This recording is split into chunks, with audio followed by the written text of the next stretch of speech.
ABP আনন্দ, এগিয়ে থাকে, এগিয়ে রাখে।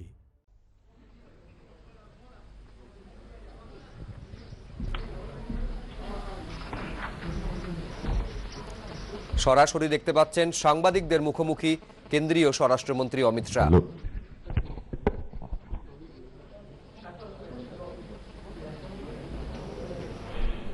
বিগত দুদিনের গৃহমন্ত্রী শ্রী অমিত শাহজি পশ্চিমবঙ্গের 2 জেলা পরিক্রমণ সম্পূর্ণ হয়েছে। গতকাল মেদিনীপুরের জনসভার জনপ্লাবন এবং আজ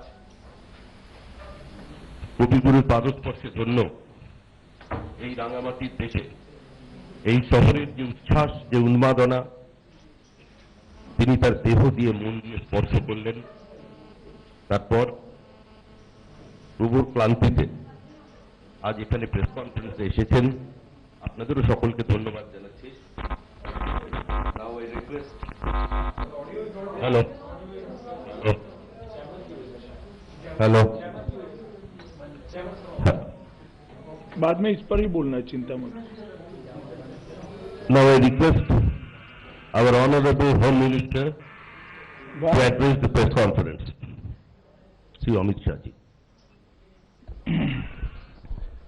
अरे भाई वो आप बाहर चले जाए, किसी को अंदर मत आने दो।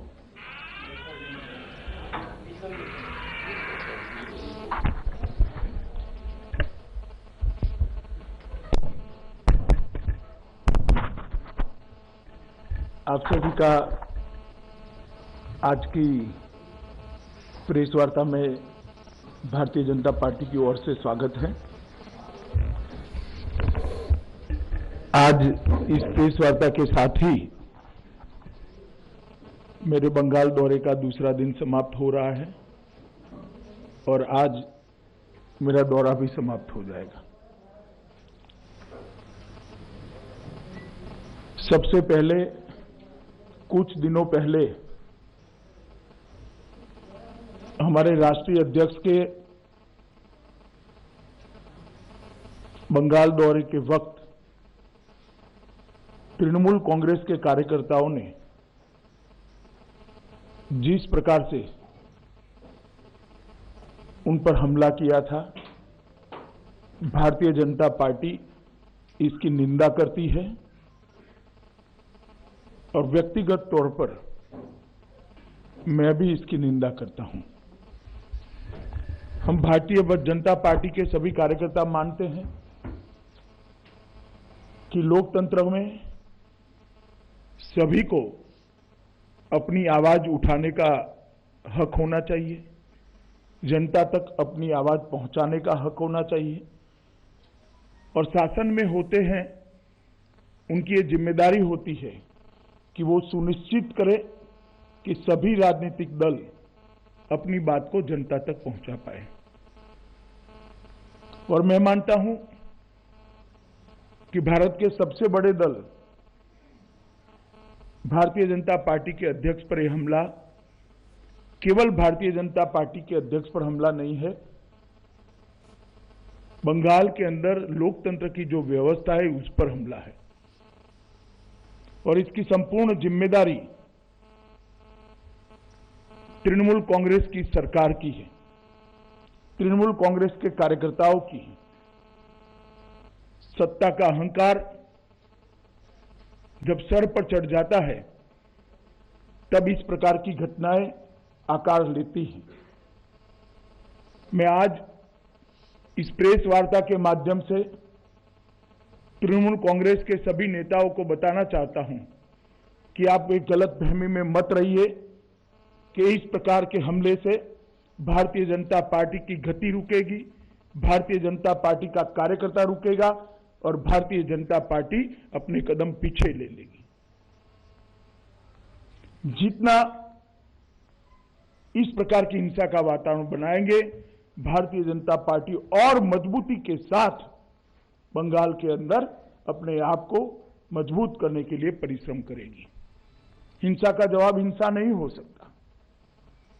मगर भारतीय जनता पार्टी के कार्यकर्ताओं ने तय किया है हिंसा का जवाब हम लोकतांत्रिक तरीकों से देंगे और आने वाले चुनाव में इस सरकार को परास्त कर कर हम दिखाएंगे।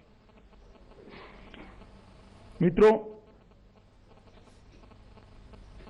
मेरे लिए चिंता का विषय यह भी है कि हमला होने के बाद जो प्रतिक्रिया आनी चाहिए थी राज्य की मुखिया की ओर से, वो प्रतिक्रिया भी नहीं आई और एक प्रकार से तृणमूल कांग्रेस के नेताओं के जो बयान थे वो बयान इसका समर्थन करते हुए इस प्रकार से हुए, वो ज्यादा चिंता का विषय है। जहां तक बंगाल का सवाल है, बंगाल के अंदर पहले कई बार मैंने कहा है, मैं आज इसकी डिटेल में नहीं जाऊंगा, परंतु मैं उल्लेख इसका जरूर करना चाहता हूं कि राजनीतिक हिंसा चरम सीमा पर है। 300 से ज्यादा भारतीय जनता पार्टी के कार्यकर्ताओं की हत्याएं कर दी है और उसकी जांच में तनिक भर भी 1 इंच भी प्रोग्रेस कहीं पर दिखाई नहीं पड़ता है। भ्रष्टाचार भी चरम सीमा पर है।